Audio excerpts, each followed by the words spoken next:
In today's video, I'm going to teach you how to share a folder in Wrike.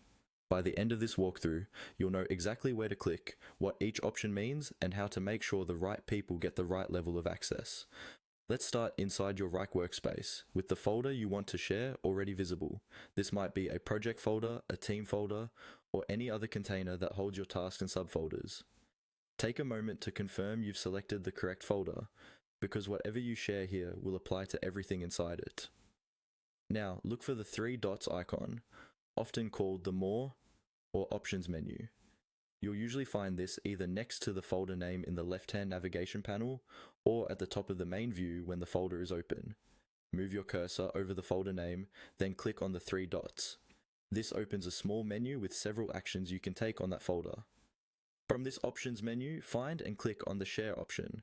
It might simply be labeled Share, or it may look like an icon that suggests sharing or collaboration, but it will clearly indicate that it controls who has access to the folder. Once you click Share, Wrike will open a sharing panel or pop-up. On this sharing screen, you'll see prompts that guide you through giving access.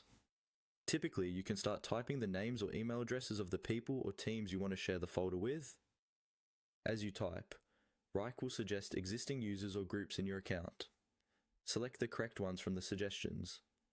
Next, Wrike will usually ask you to choose the level of access.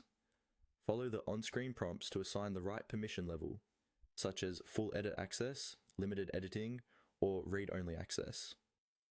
Take a moment here to think about what each person really needs to do.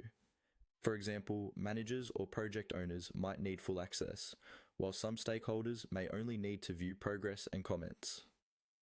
After you've selected people and set their permissions, confirm or save your changes as indicated on the screen.